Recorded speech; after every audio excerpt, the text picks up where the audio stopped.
Okay, we'll call the meeting to order. Once again, as a reminder, Executive Order 202.1 temporarily suspends in-person public meetings. If you please join me with the Pledge of Allegiance. Pledge of allegiance to the flag of the United States of America and to the republic for which it stands, one nation, under God, indivisible, with liberty and justice for all.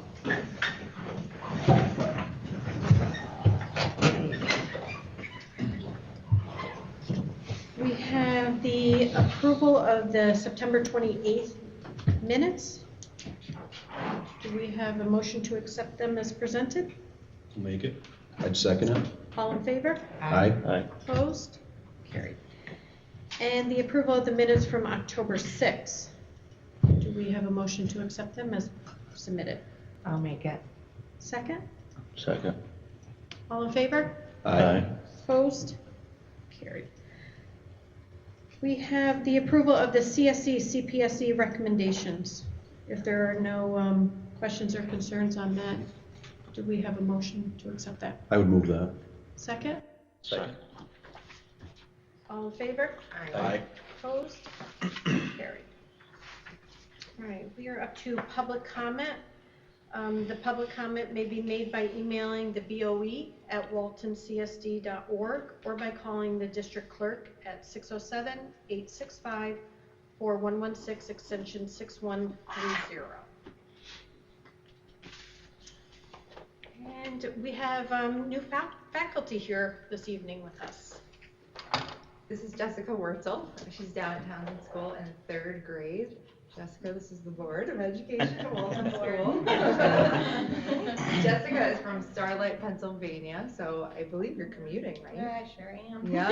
Wow. Yeah, she's commuting pretty far away. She's doing a great job in 3rd grade for us. Her mentor is Wendy Labarge, who's working with her very closely. Oh, nice. And Jessica she graduated in December 2019 from SUCO, and then Hancock had hired her. So when this whole remote thing hit in the spring, she was right in the midst of it. So she had all this great experience coming to us from doing that before. So she has several remote learners now, and she's doing a really great job with it. Yeah. Well, Thank you. Good luck. And just to remind everyone, we will have refreshments after the meeting to welcome our guests that are here tonight. Thank you. All right, we have Board of Education recognition. Turn it over to you. Yes, ma'am. So, I don't know if anybody saw the web today and the information that went out. We put a nice, put your picture out without asking, so I hope that's okay. But we put a nice board recognition out there for the community to know and acknowledge the fact that we're recognizing the contribution that each of our board members put in.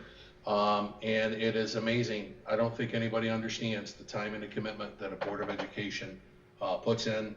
We have, just from July till now, the number of meetings well beyond to a month. And I, for one, appreciate the leadership given from each of you, so thank you for that. In your folder is a copy of a proclamation from Governor Cuomo on Board of Education recognition. So I'll bring that to your attention, and we've got some certificates for each.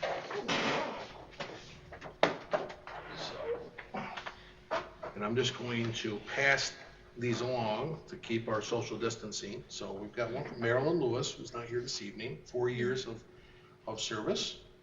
Rhonda Williams, 8 years of service. Thank you. Congratulations. Paul is not here with us this evening, but he is to be recognized for 3 years of service.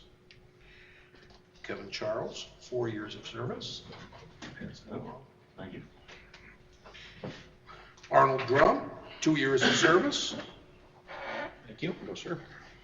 Graydon Dutcher, 3 years of service. Thank you.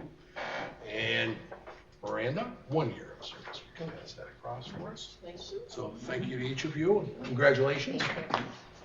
And many more successful years to come. Oh, yeah. So, and we've got, I don't know, Corey, where exactly all the recognition, do you want to? Yep. So there's a card for everybody on the table between you and Mrs. Williams. And that's from Mr. Clerkin's classroom. And we have coasters from the 5th grade class. and there are cards from the 4th grade class, and there are mugs from FFA. These are nice. Yeah. Aw, I'll pass that And the around. kids made those coasters, believe These it or look not. great. They're- Awesome. Yeah. Yeah, they're very nice, you Aren't can they tell. beautiful? It's up They my, are. it's right up my alley. They have leaves, beautiful. Thank you. That's why I said you can't go through, can't have enough of them. No, This is so and when they're homemade, that's so nice Yes. and thoughtful. And the FFA always does something so nice. These mugs are nice. Well, it's much deserved. Well, thank you, and thank you for the shout out on the website all over. We appreciate it. I'm glad you liked it. I like the little sayings. Yeah. That's neat. And I just happened to see that Mrs. Day's 3rd grade class had done this. I happen to know someone in there quite well and had to find out which one she signed. Thank you. Very much appreciated. Thank you. All right, discussion items. Marilyn Lewis, as you are aware, is not here this evening. Marilyn has resigned effective October 8th. And I just want to say that I certainly appreciate Marilyn's time on the board and all that she has given and offered as she was here. It was certainly a pleasure and an asset, and we certainly will miss her, but we wish her the best. We completely understand things come up and changes, your commitments to other things, and you need to set your priorities, and she is doing that. So in doing so, by accepting Marilyn's resignation, we are reaching out to the general public. If there's anyone that would like to serve on the Board of Education and wishes to be considered to an appointed seat for the remainder of the school year, we ask that you please submit a letter of interest to our Board Secretary Corey Frainer by October 28th.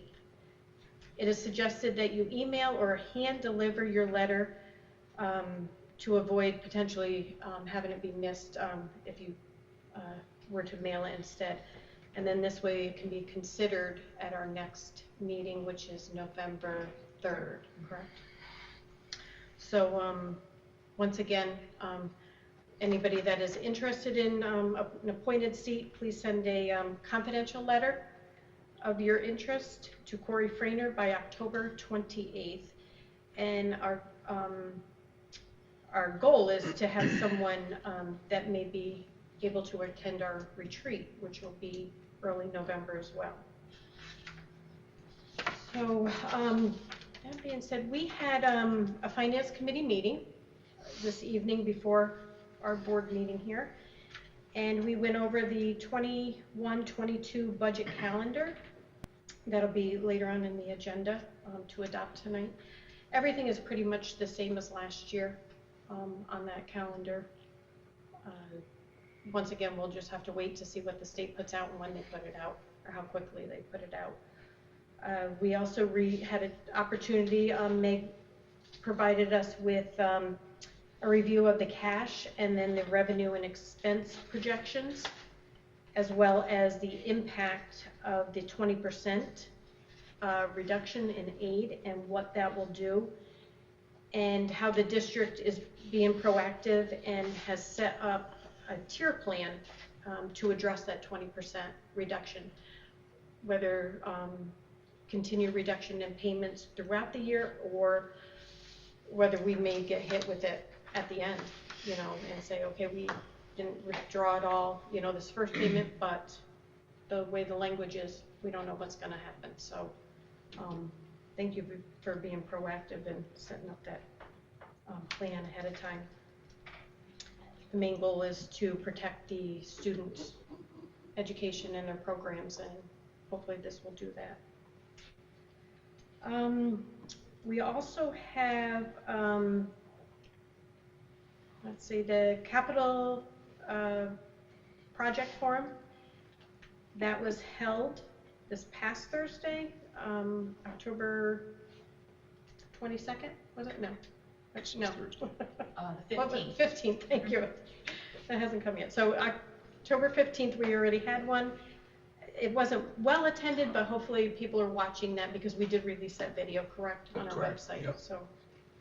It's on the YouTube channel. I watched it from home and it was very clear and you could understand as it was, I watched it live as you guys were doing it and you could, you know, the information, you could hear well, everything. The only thing is it's a little dark in there.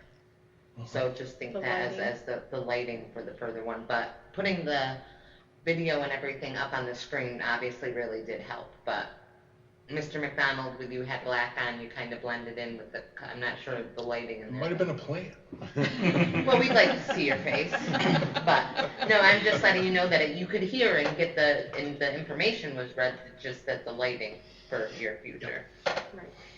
So with the limit of 50 people, if we don't have anyone really requesting for this week's meeting, perhaps we can send them the video link, and then they Correct. can watch that, and we'll push it out on the website that the video link is there as well. I think the video's it's 18 minutes, right?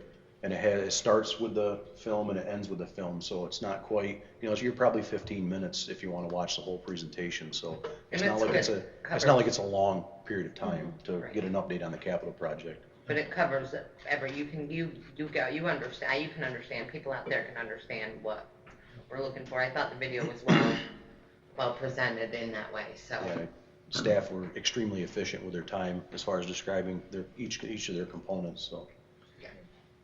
So as of now, we have the 2 carryover from last week that we're requesting a Zoom, but we don't know if they had any questions. So if there's only the 2, our thought is we'll send them the video link, and then I'll give them, Meg and I'll call them and answer any questions that they have after they viewed it. There's no sense of having a group come together to do a live event. If we've only got a couple people, we can give them some personal attention and get their answers Right. to them. And then we'll push out the video with a social media push, notifying people that we canceled that. We're talking about, I think 4 o'clock, we decided we'd wait till Right. to make the decision, so we'll communicate to everybody. Okay, thank you. I've had several people too, very happy to see much needed stuff. Very As far happy. as the repairs. Yeah, very happy with Yeah, what's receiving proposed. a lot of good feedback, so that's good. And once again, the vote will be on November 17th from noon to 9 p.m. at the bus garage. And absentee ballots may be obtained from the district office. And also, I don't know if anybody did see the website today, but it is right on the website on the photo banners, It is. just as a reminder. The website looks good. It's hard to miss it, It's very isn't it? good. You turn it, it's Yep. right there. The website looks very good, thank you. Should there be a little bit of a heads up for the, if anybody's requesting absentee ballot with the COVID guidelines and restrictions of entering the building and stuff like that, I'm just saying, or, are we set up for them just to be able to come up to the front? And Well, they ask? they don't even have to come in if they, that'll certainly be easier if they just call the district clerk at the 865-4116, extension 6130, and then she can process, the application. So, yeah, they wouldn't even have to come into the building to do that. Yep. And then the informational newsletter was mailed to all residents. So that went out and that looked good. And the postcard's still to come. Okay. I can't remember when is that. It's- It's much closer to the vote. I want to say a week. I don't know that we have a specific date, but I was thinking we should wait until after the general election and then send it out. So, I Right. believe Pretty it's quickly. a week before, it gets mailed out a week before. Wait before the vote. I believe so. Right, that's- Yeah, because Sounds good. unfortunately, if we don't wait until after, it may end up getting tossed with all the political Mhm. information that we're receiving on a daily basis in our mailbox. All right, so we're up to number 6, correspondence. Workers' compensation, there'll be a meeting Friday, November 13th, and that will be a Zoom meeting. And then we also have a letter from Senator Jen Metzger. And also we received one from Assemblyman Cliff Crouch. And I want to thank Dr. McDonald for following up with that. And this was on the 20% being held, and this is a push, from the legislators saying, the impact that this is causing, you know, to each and every school district out there. So positive feedback on that, so thank you. All right, and we have, do we have additions to the agenda? We will have one item, it will be added to the consent agenda, so it will be item 8G, and that is to accept Mrs. Lewis's resignation from the board, effective October 8th. Okay. All right, so the consent agenda, we have the financial reports. We have the transfer of funds, the appointment of the election inspectors and clerks, the adoption of the 21-22 budget calendar. And did anybody have any questions on that? The only question I had on all of that was just the budget calendar. That's still subject to change, or is that just the dates? I think it's always Subject to Right. change, yeah. Okay, but it's not like it's, yeah, so we have some adaptability with that, depending Yeah. on the information we get from the state. Okay. Yeah. And then we have the appointment of Brooke Gerace, and that is for a teacher aide and school monitor, substitute. right. Yeah, sorry, substitute teacher aide and substitute school monitor. And then we have the resignation of Marilyn Lewis from the Board of Education. So do we have a motion to accept the consent agenda? I'll make it. Second? I'd second it. All in favor? Aye. Opposed?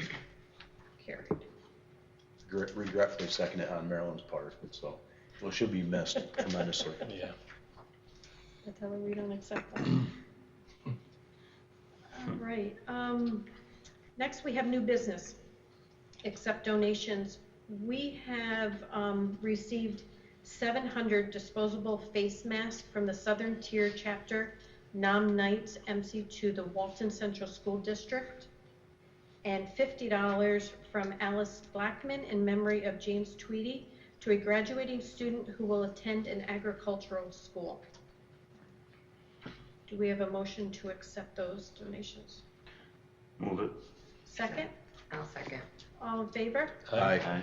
Opposed? Carried. It was very generous. All right, tenure awards.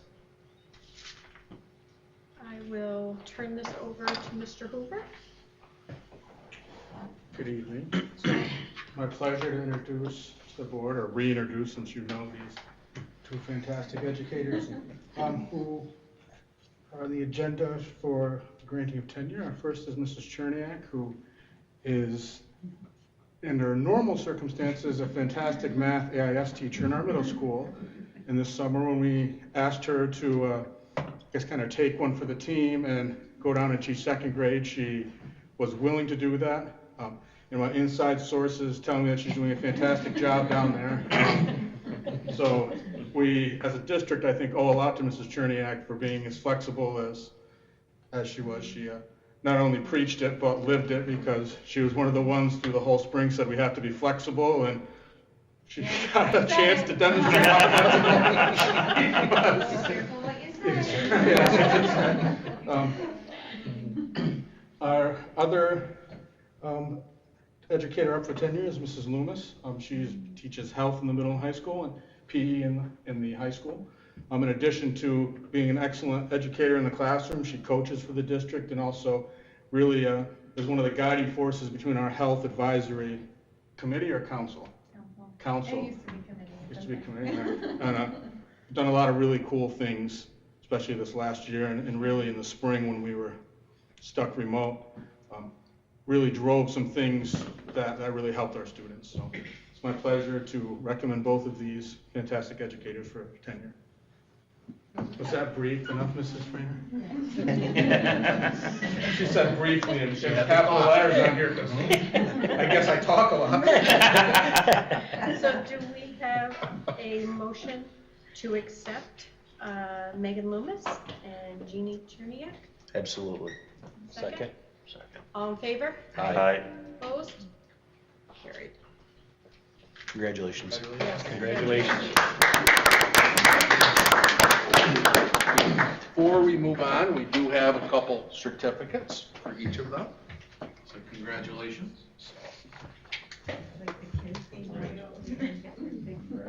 It was nice Well to get deserved. the leadership reports. Yeah. ahead. Yeah, I like that. That was very nice. So yes, congratulations. We started doing this again, 2 years ago, I think. And we really wanted to, bring the recognition to it that it's deserving of. So thank you for coming in this evening, and again, congratulations. Thank you. And just to remind you that we will take a break, after the administrative reports, to celebrate that. All right, we're up to administrative remarks. Okay. Who's, I'll go first. that was quick. I would just say, having those saw it out there, leadership I just reports decided. was very nice. Gotta jump out. Like, Yeah, that was great. Go for it. Thank you for putting together those leadership reports for the board to read prior. That was really a nice touch. Thank you. Sure thing. So nice seeing you all, first of all. I feel like it's been a while. Going right into the high school, on October 8th, we had our virtual open house. We had our teachers create a Google Meet link that they put to their Google Classrooms. That way, if the teacher taught multiple courses, families could get to one Google Meet to meet with that teacher that evening. The day before, the teachers created a video and released the video to the same Google Classroom. That way, families had an idea what the expectations were of the teacher, what the overview of the class was, so that going into the conference night, they could get right down to business. It ran very smooth in the high school. We got some positive feedback from parents, so that was a nice thing to see happen in the high school. It's our first time trying the virtual open house. Attendance, we have 43 remote students. We have 221 on the hybrid rotation. It works out to about 115 each set of cohort days. So Monday, Tuesday, we have about 115 in the building, and then about the same number Thursday, Friday. Attendance early on was an issue. It is still something that is a challenge. It requires daily interpretation from us in the main office, just because we have the in-person attendance measures that we're now trying to put to a remote population. And that has led to some very unique discussions on what constitutes present or absent, or are they just tardy? So what we did actually we did this for the middle school and high school, we created a chart for teachers to use that went through every scenario for what they could put into our school system, school tool. And teachers can use it as a guide pretty much. And that has helped teachers quite a bit. One thing we have also started to do, because we're not only tracking days students miss, we're tracking the number of classes. So that can pile up in a hurry if a kid misses a day, and they could miss 8 individual classes, some of them even more.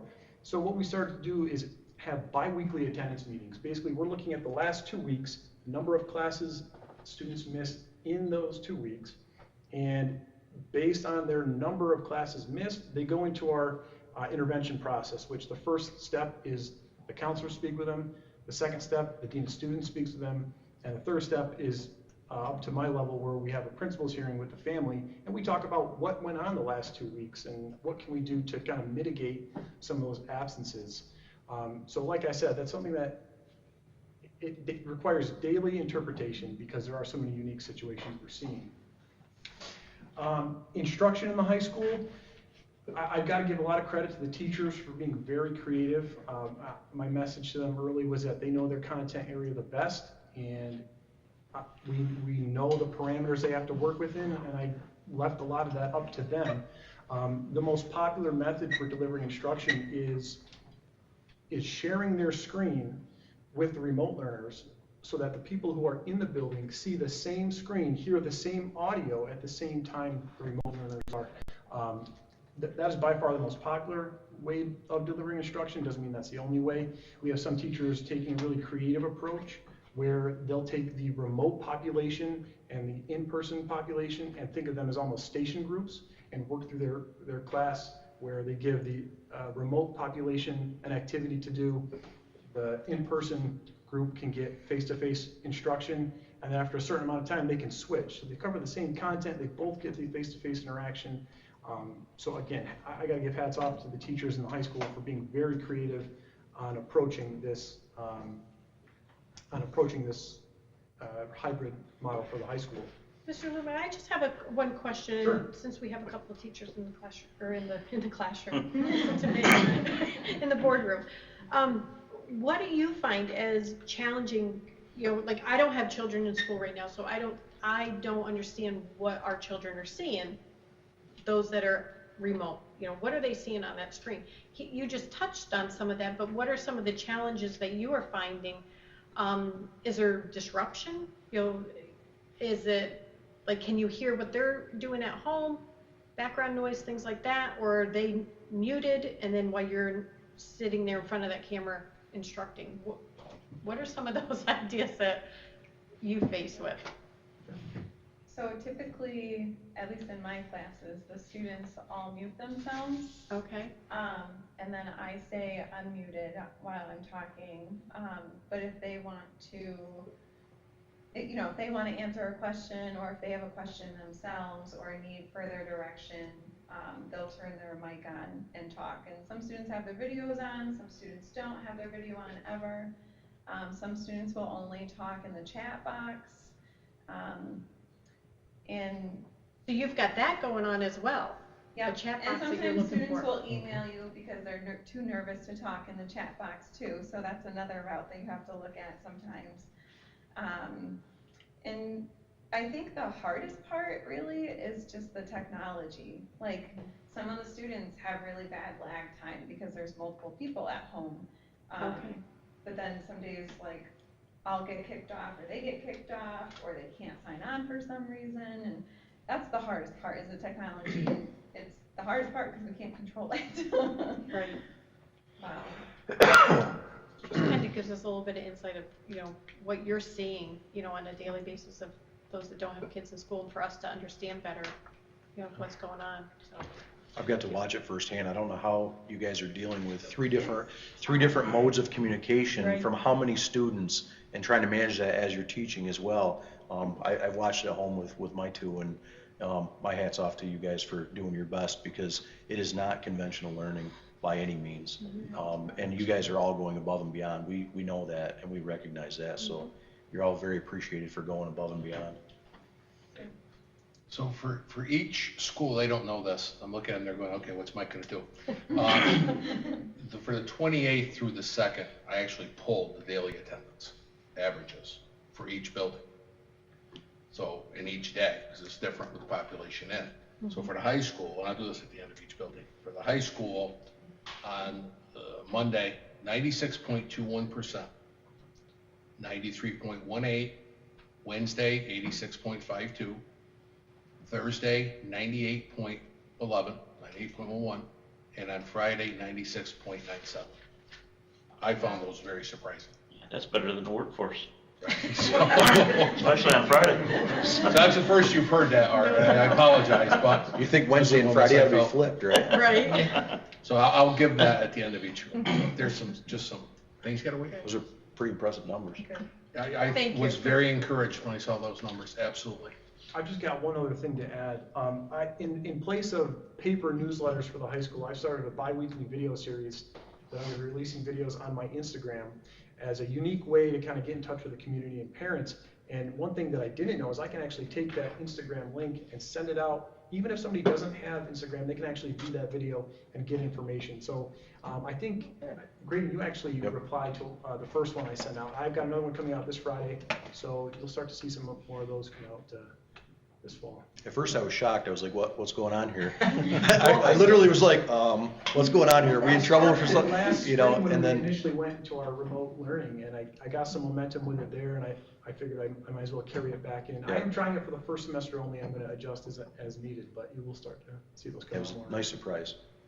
I have a question for you, Mr. Loomis. Now that our Dean of Students has gone back to teaching, are you are we still having that step with the absent? You know, you said it usually now, are you taking that part over as well? That will either be absorbed by the counselors or myself. Okay. Thank you. Adam?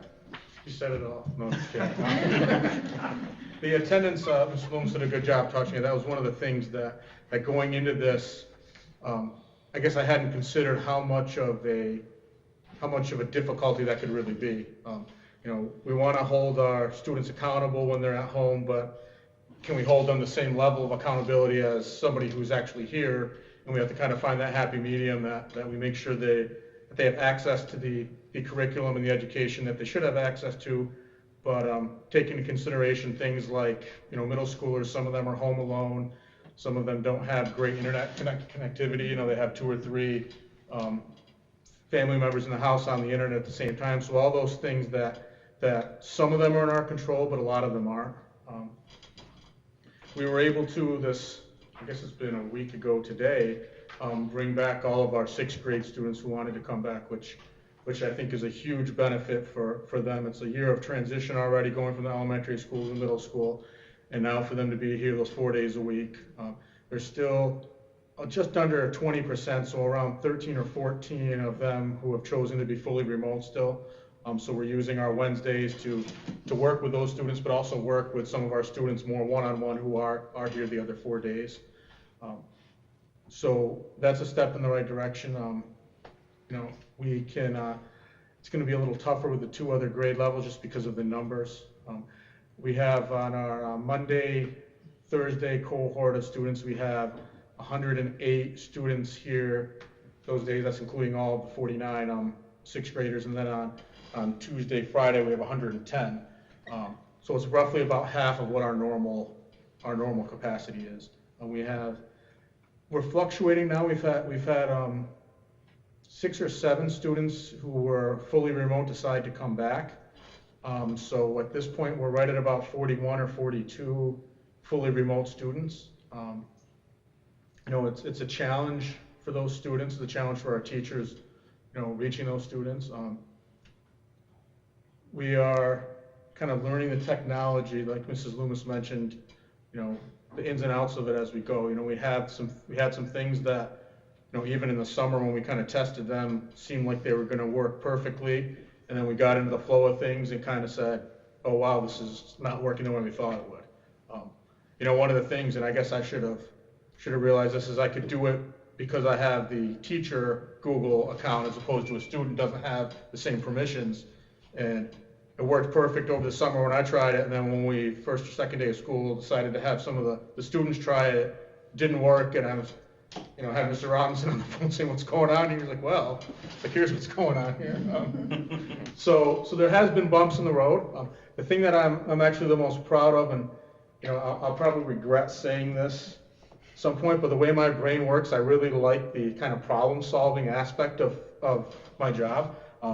Maybe not as much problem-solving as I've had to do this last few months, but in general. So it's almost like, all right, we figured out a solution, and you can see the result of it and see the progress you're making. And you know, education's a field where a lot of times you can't necessarily see those steps you're making. I mean, you know you're making an impact, but sometimes it's 7, 8 years later when kids graduated and comes back and tells you, you know, you're one of my favorite teachers, or you know, you really made an impact in my life. And you know, you always feel like that's the case, but you can't always see it immediate. And this is more of an immediate, all right, we fixed this problem, what's the next problem? So there's a lot of that, and I think that's across the board. You know, we're doing similar to the high school as far as our attendance. The biggest, it's kind of a double-edged sword that we're dealing with is when students are out, you know, they can still come online and participate in the class, which is fantastic, but it's kind of saying, all right, you know, how are we going to handle that kid who doesn't come in when they're supposed to be here, but they're still online? You know, do we treat that any different attendance-wise than, you know, they should be here, they're supposed to be here, they're not sick?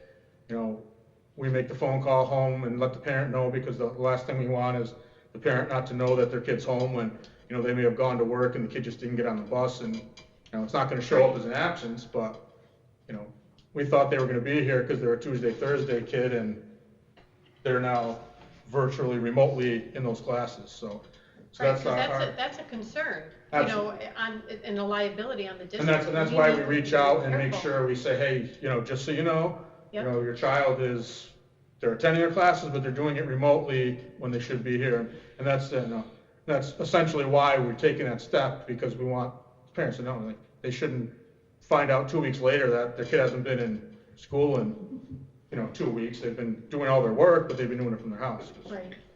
I mean, let's be honest, all of you know middle schoolers, do we really want them home alone when we don't know they're home alone? Right, exactly.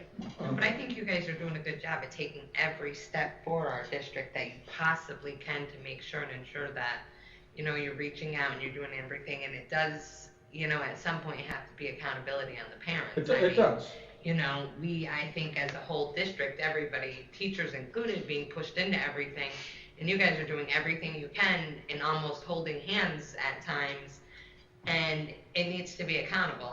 Some of these, I get it, you're middle school, but some of these high schoolers they can drive laps around town, you can come to school. You know what I'm saying? So Well, we have thank some, you for when doing the weather everything was that you nice can. on Wednesdays, we had some who, I don't know how they must have been doing it from their phones. Down at the park, Austin Lincoln Shooting Baskets did their check-in on Wednesday, and you could tell they were there because you could see their buddies shooting baskets in the background. So in reality, when they're supposed to be here, they can sign in online and they're still okay.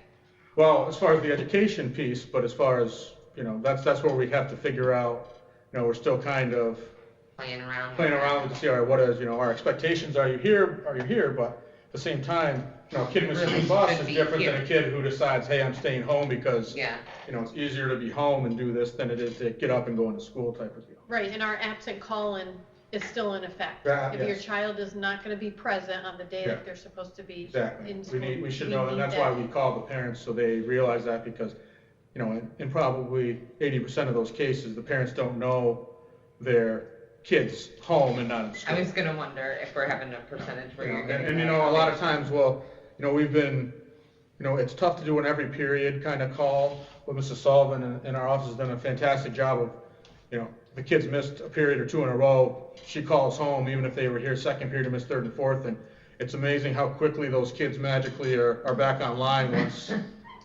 mom or dad in the house knows that, or grandma knows that they weren't signed in, so. Yeah. So, accountability, that's a good way to put it, because, that's one of the things we're trying to teach our middle schoolers is, you need to be independent, we're gonna guide you towards that, and this is kind of, almost kind of throwing them in the deep end for certain things, but it's not necessarily a bad thing as long as we have those, the life raft to throw when we need to. Well, Right. absolutely, and I think you guys are doing a great job and the best that you can, so thank you. Great.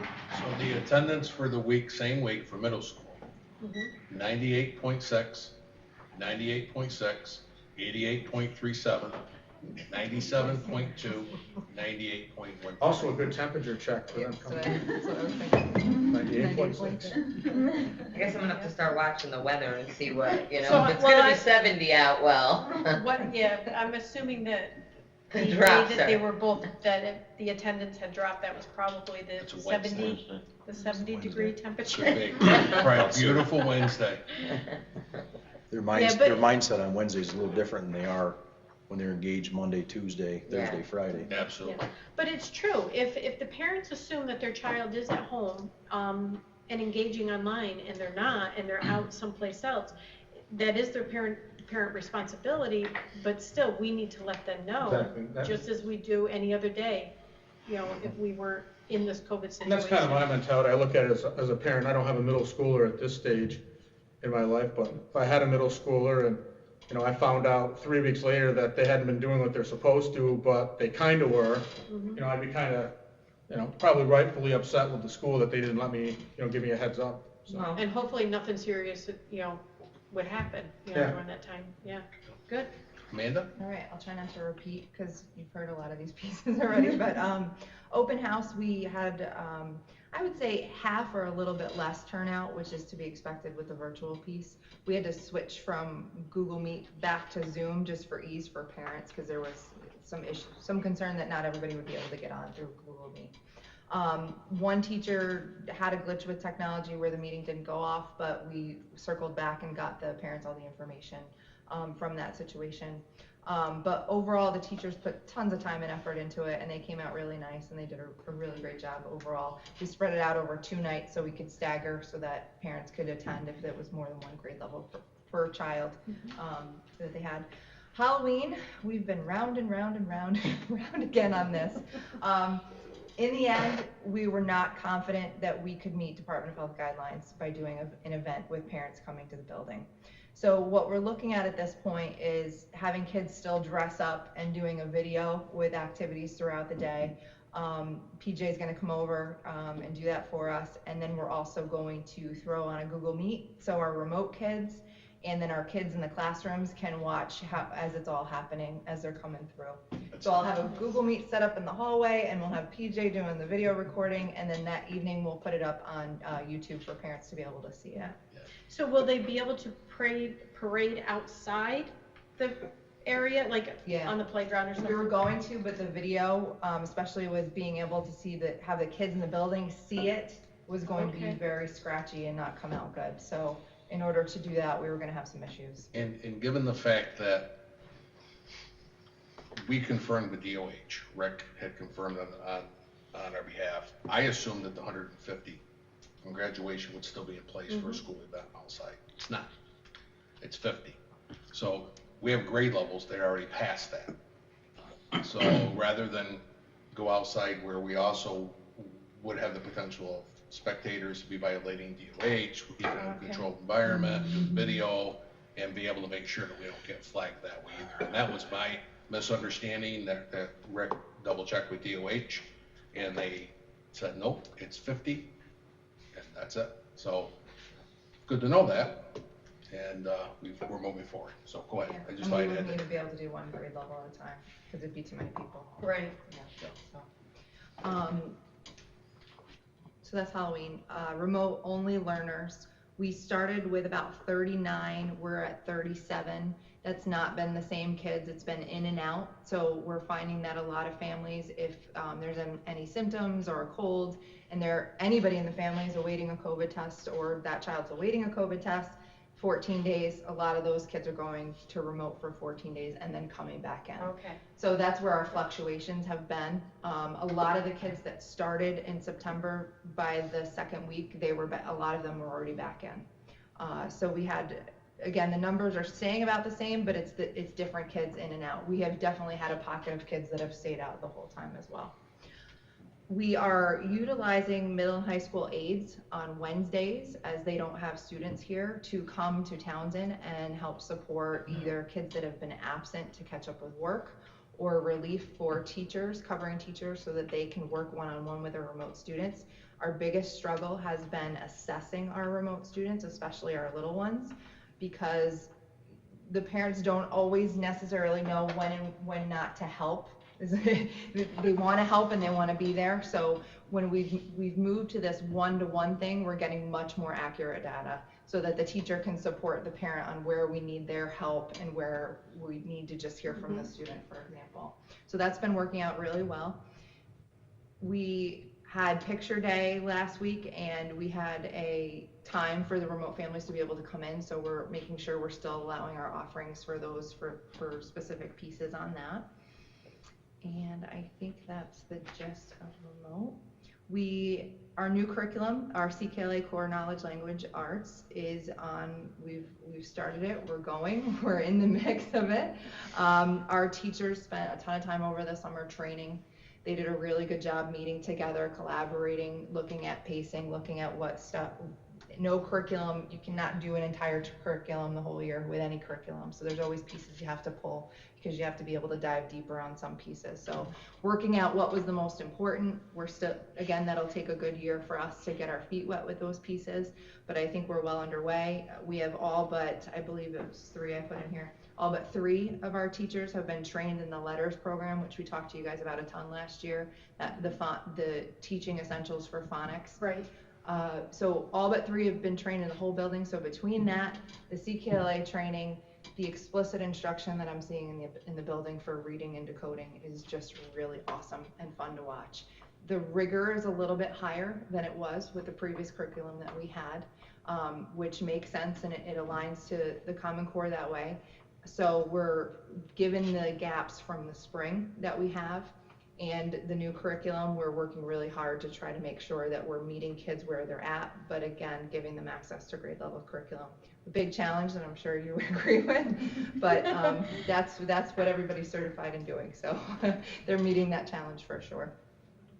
BOCES Instructional Support Services, they have a new gal who replaced Lori Ostrander, who retired, who's still doing letters, but she has been supporting us throughout the month and will continue throughout the rest of the year with our new curriculum and supporting teachers with lots of different things she's doing, and her scope is wide on what she can do to support us to align and work on pacing and look at pieces, lots of different pieces as far as where do we go from here when we have a kid struggling, for example.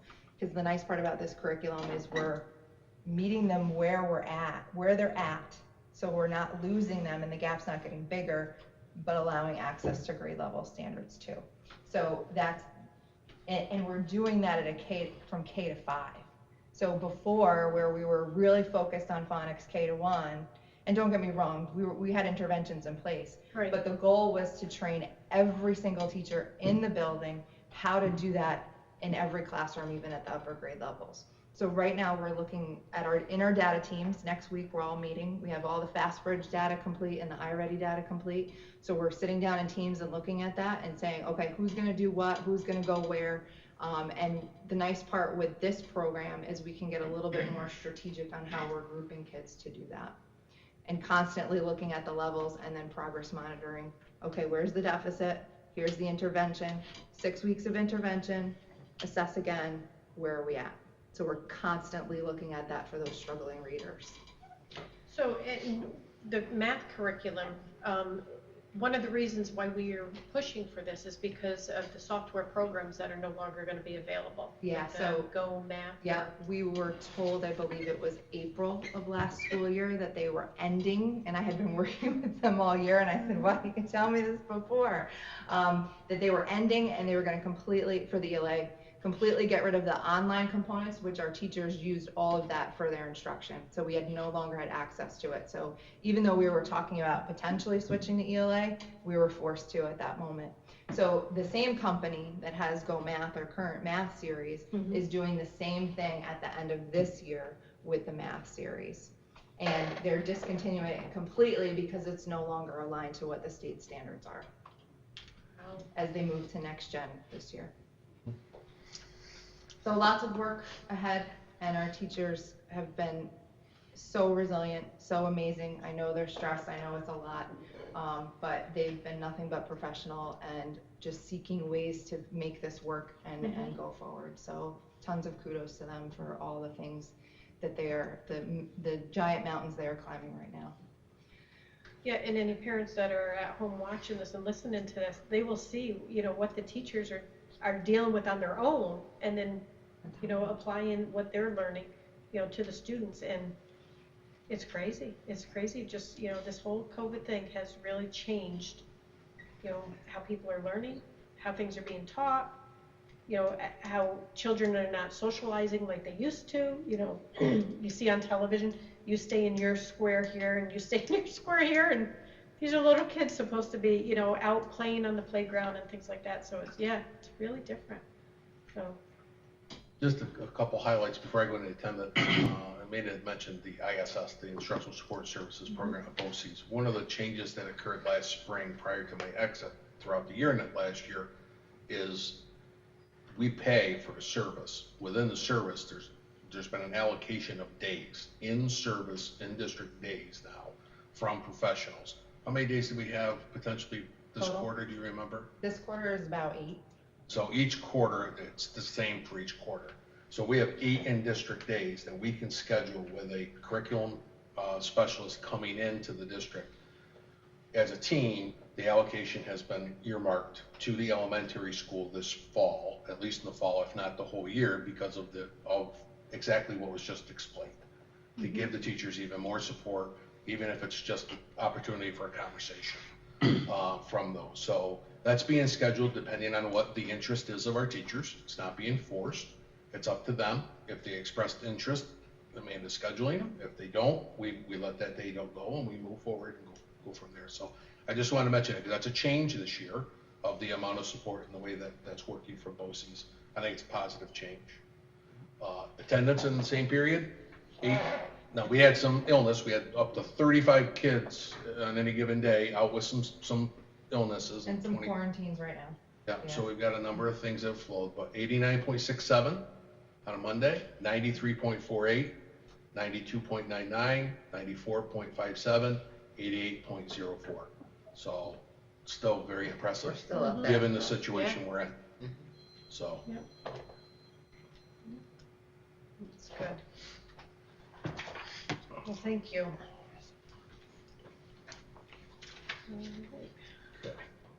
Nothing. All right.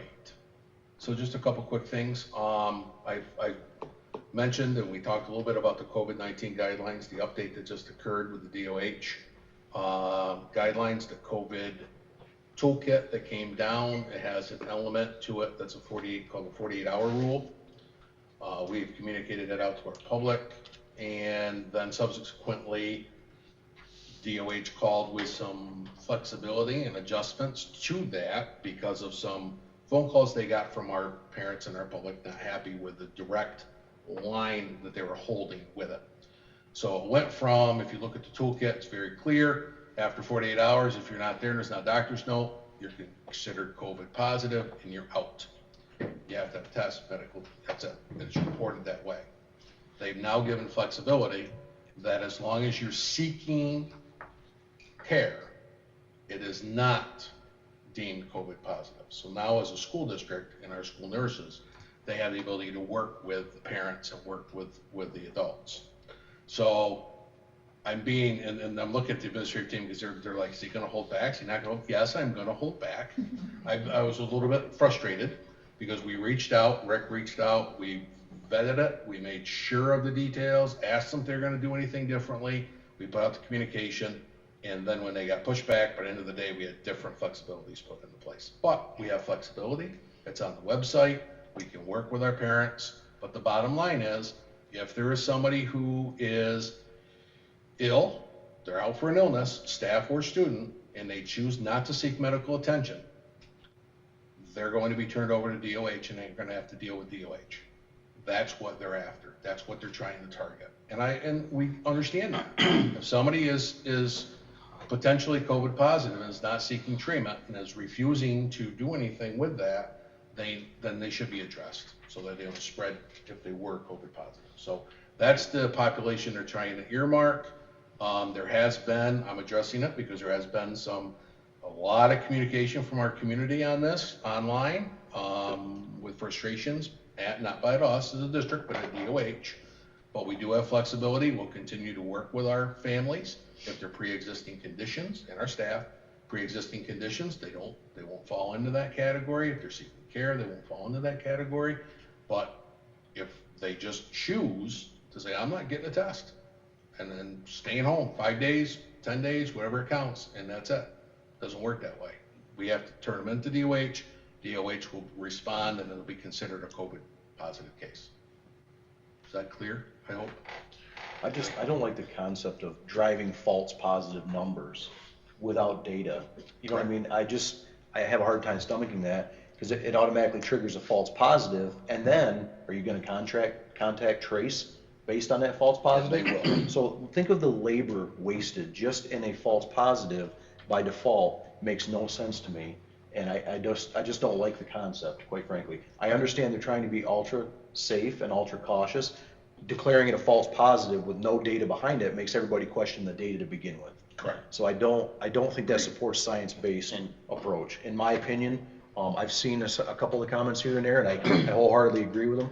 And I'm sorry you guys have to deal with that in your positions, but as long as you're out in front and we're clear with the community that this is not our district's directive, Right. it has to be followed. I think you're doing the right thing. I personally don't like the idea of skewing numbers for science. I don't like So- it. And I'm with you there, because that's false Yeah, numbers, it's not, that's which not is right. gonna have an impact on industry and business and everything else in the county when And- we try and to tracking- false numbers, but. Doing the tracking, think about that, just the tracing alone on a false positive, the wasted effort in that, and then that compounds exponentially with the people they came in contact with, that's a bad direction to go. It is, in my not only opinion. that, but the impact it's gonna have on our students who have to be, then turn remote, and then flex back into, this seems absolutely crazy. Can you please help me understand a little bit? Say your child's out for 3 days with a stomach bug, if they don't come back with a note, they're automatically, was that what I was understanding, Dr. McDonald? Yes. See that, and that's also crazy to me because never before has that ever had to happen. Of course, you had to call in and say your kid was absent, but I really worried, with the false like at what point, maybe not at the high school, the middle school, but at the Townsend school, are we gonna end up shut down with all these false positives? And it's gonna Well, that's my concern, because, it's gonna yeah, It's a uproot, chain we don't want reaction. that to happen. and it's gonna uproot their routine. And that really bothers me, I Correct. guess, and I understand this, and it was very good and clear that you got it out to the community that it's not a Walton Central thing. It's we unfortunately have to follow these rules and regulations, and people say fight back, and it's just not that easy. But I do worry about all the students, but let alone the ones at Townsend that go every day, and what's it gonna do to our numbers that are really, the data's not there. And those poor little kids are gonna have to go home and be on remote, and then all of a sudden they can come back. Well, That the end bothers me. result is to contact your doctor. Contact your doctor. If your doctor suggests that you go get a test, Correct. then do it, because it may be that they don't have, COVID, but now we'll know, and then they can come back to school, and then those numbers don't work against us. It's That's also a the- lot on our parents. For all of you us, know, I should Well, it's say. a lot on the community. You have to go to the doctors now. That's a For forced, everything. that's a forced visit that you have to, in order to avoid this situation. Right. That's a forced visit. If somehow we have an outbreak, now that's more, you're pushing into that area of your community that probably may or may not be able to handle that, workload. It's very bothersome The, to the do that. parents too, we sit here and talk about kids not knowing, the parents have to get out there and work, but now all of a sudden for something they didn't ever have to do because it was a stomach bug or it was something else, now they have to get a doctor's note, they have to go wait, the COVID test isn't just let me go in 5 minutes and do it, you either gotta go to Binghamton or you gotta go elsewhere. This is all just seems very, very, I feel, sorry community, parents, grandparents, any caregivers, but We apologize, but yeah. we apologize, but we have to follow the rules and. Yep. And the DOH just actually now, the last few minutes, put out an update in line with what we have put out, so I'm happy Maybe to they're see that. watching. No. Well, I don't think I necessarily am in good favor with them at this point because we got out in front of this, but we have to communicate to our parents and our community. That's our job, and that's what we're going to do forever. So the other thing that we're doing is we've created a charter, and this actually was a suggestion from Corey, which was great. When we're taking it, if we have 2 numbers. We have 48-hour COVID positive and positive COVID-19 test. So if we do have any students or staff that are in that 48-hour time frame, they're going to be separated out with a link on our COVID page, so our public will be able to see if we had 6, for instance, it's not 6 necessarily positive test results. It's 6 in 48 hours. So we're gonna put it out there. I did confirm that with DOH. They were fine with that, which was good because honestly we were going to do it anyway for our community, and we're going to do it every day. So every day when I have to report every day on the data that comes in, enrollment data, everything on a dashboard for the DOH. So, and they send us a report every day, and if we don't have any numbers on there, then it'll stay as 0. If we have numbers, we'll have it differentiated between the 2. That way, just hoping that if we have numbers that are up there and it's all 48, that people aren't concerned that we have actual positive test results. Right. It'll shift. If anybody in that 48 actually do have a positive test, then we'll shift it over. But then we'll at least know. But it's also changed from the policy at the beginning too, answer me if I'm correct or wrong, but Mr. Detcher's son is sick, and then his brother has to stay home, and now his mom has to stay home out of our district as well until further notice. Am So I right? is, 48, so is Dad. Even if there's no, Now all 4 of us have to go get a test hypothetically, And- and what does that do to your healthcare community? That whole region gets swamped. And 2 students are missing school, and we're also missing a teacher up until they can either get in for a positive COVID test. I'm just giving an example, so it's, or because they're it used to seeking, be. they're seeking care, so that's the Right. difference. Okay, So now if by, so for instance, sorry, Graydon. Mr. Loomis Okay, is, just- Mr. Loomis has been out for 3 days. We have a conversation with him. We don't have to turn him underneath the 48-hour rule because he tells us, I've got an appointment next week. That's the earliest I could get in. He's seeking care, so therefore he can return when his symptoms subside. So who does it really target? It's targeting the people. What happens if somebody doesn't have health insurance, right, in this community? We know there's many of those people that exist out there. You've just targeted that population and put an expense on them to get cleared to come back to school. I'm And sorry, everybody in their but I'm family. just I trying to just- understand it. I just have a hard time with it. Absolutely. You're really pushing the stress down on the levels of people that can't handle it. We're fortunate enough where we have health care. We can go get checked out. There are people out there that can't, and I We don't can, know how to but deal our with it. school community can very easily be disrupted. I mean, a lot of our teachers have children Oh, no doubt. or husbands or family members, and all of a sudden Yep. now Mr. and Mrs. Hoover and all their kids are out, and that's replaceable. I mean, it not just pinpointing them, it could be anybody, but whereas Sure. before, if my understanding was is if a kid was sent out with COVID things and we didn't have to do any tracing, their siblings could come back with no symptoms, correct? Correct. Now everybody has to stay home. If it's under the 48, yep. Okay. And just to say, we're just using hypothetical. Yeah, there's- yeah, nobody in here has it or anything, sorry, guys. Mr. and Mrs. Hoover, Is- sorry, nobody's okay, gonna, so- I was just saying, it We've had really the same conversation. really disrupt the school district and the kids learning all in a Agreed. matter of Agreed. 24 to 48 hours. Agreed. We've been having the same conversations for Sorry. the last week since they They don't pulled it have up. Do we have COVID. some good news about a travel? Yeah, so the travel club has approached us regarding, and they've been doing a lot of work. Art and I met with them, and we've kind of pushed back and had them go in and get a little deeper. So the company, because of COVID and because of some different processes, they approached Tracy Dieter last week. I apologize that it was out of kind of our schedule, but they have the ability, if they buy into it, so to speak, they sign up to get a $300 discount if they sign up by the end of the month. That $300 could be applied to additional travel insurance, which would give them the ability to cancel the trip for any reason, each individual person, right up to the day of the trip. I think that's very essential. How do we put our parents or families out there knowing that if they cancel, they're not gonna get a refund, and we don't know what's gonna happen. We're talking about 2022. So what, I know typically they come and they present their trip. Timeline has kind of got us out of whack, and COVID has got us out of whack this year. So the question tonight is, do we approve them moving into the Dominican Republic travel underneath the auspices that they get the travel protection plus plan using the discount? They already had 165 that they were in the price that they all had to pay. The $300 discount puts them with the ability to get the plus plan that allows for 100% refund up to 24 hours prior to departure for any reason.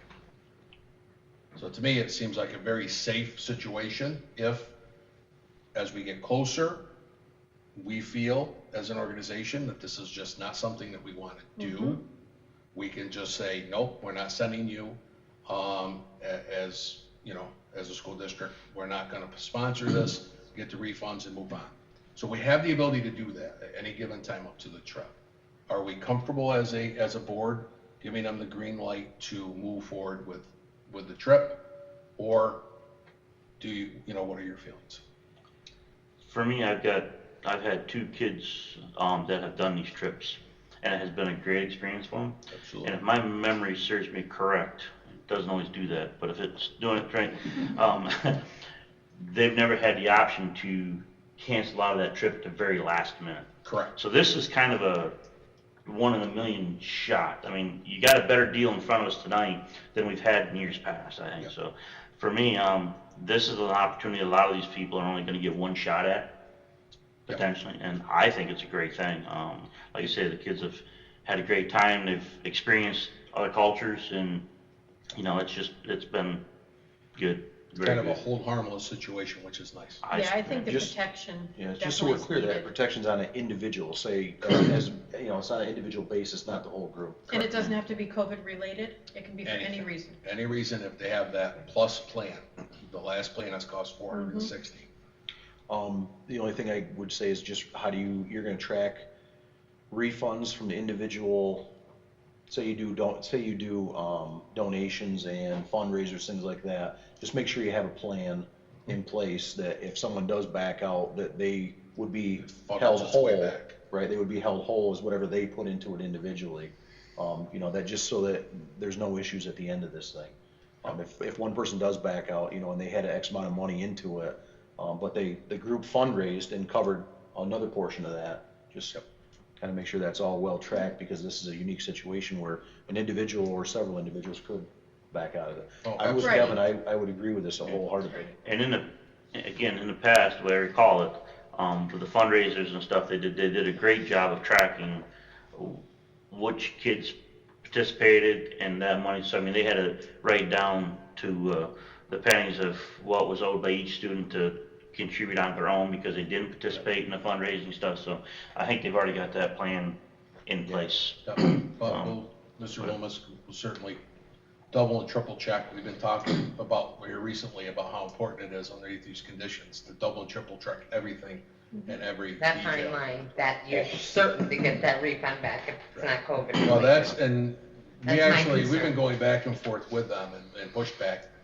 Received the information in writing from the organization.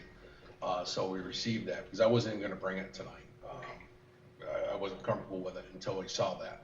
The initial was $500 would be billed, and then they give you a refund. But then, when we got looking at it, the $300 coming in, I said, that's interesting. So it's $460 cost. So $165 for the base level. They're giving you a discount of $300. You add the discount to the $165, you get to the $460, and it gives you your protection. That's what they're doing. That business and that industry is really hurting. So they're Right. taking that extra step to make people hold harmless to potentially be able to go on the trips. That's a great move by them as an organization to do that. So it's an opportunity, fantastic opportunity. It is, definitely. So you just need a consensus tonight? Yep, yeah, that's okay. I'm Absolutely. Yeah. Good. So, Mr. Loomis, if you can communicate that for me? Sure, absolutely. Thank you. And the last thing is another, just a good news, very impressive numbers on the summer feeding program that was given to us by the food service department. Revenue from the state reimbursement, food and supplies, labor, and then the net positive of $29,000. Fed students 7 days a week. Students receive meals. Total students that received meals, 12,000. Total meals, including breakfast and lunch, 24,000 in the summer. Wow. In the summer. And that picked up when we moved to the 7-day. The 5-day really didn't pick. When we moved to the 7-day, it really caught momentum. That was I give them credit. That was an idea from Kim Corcoran had that idea. So well, let's try it. If it's funded and it's covered, why not feed people 7 days a week? And it worked out wonderful. So some nice good news there. We've had a lot of people. Are we missing any free and reduced lunch applications? I know at one time we were missing students handing them in. Is that We're- still an issue? Always an issue. So what we're doing this year, the free and reduced lunch individuals that have any services gets captured in the database. But anybody who is not in a service, SNAP or any of the other services, that's the population that we want to make sure we get to 100%. So the application will home differently this year, and from now through December, we're going to be having individual phone calls made for the ones that did not receive it. So if you didn't turn it in, you're going to get a phone call from a secretary who's going to just talk it through and say, do you want us to resend it, or do you want us just to indicate that you're not that you don't qualify, you're not interested, so we can get to 100%. Nobody's ever been to 100%, but we're going to get to 100%. We're going to call people. We're going to script it so it's very clear that people don't feel that we're overstepping or anything of nature. We just want to make sure everybody has the opportunity to access, and that we have the opportunity. Well, We have free and reduced with the SEP, and we have free and reduced with federal, but it's not about the lunch program as it is about what those numbers mean and other funding for the organization. Correct. So, we're trying something totally new. Okay. See what happens. That's all we got. That's all I got. All right, I'm gonna remind everyone, we are gonna take a break, but we do have a need to go into an executive session for the purpose of discussion future employment of a particular person. So I will ask in advance for a motion to go into an executive session, and second, we will not be taking action afterwards, so I'd ask for an adjournment as well. So do we have a motion? I'll make it. Second? Second. All in favor? Aye. Opposed? And that's to go into exec. Yes. We have a separate motion. Oh, I I move did it it. all as one. so Paul's yes. not here. I hope he's watching. I got you, Paul. Motion to adjourn after. Okay, yeah. Thank you. Yep. All right, so we will have our break first and congratulate our teachers.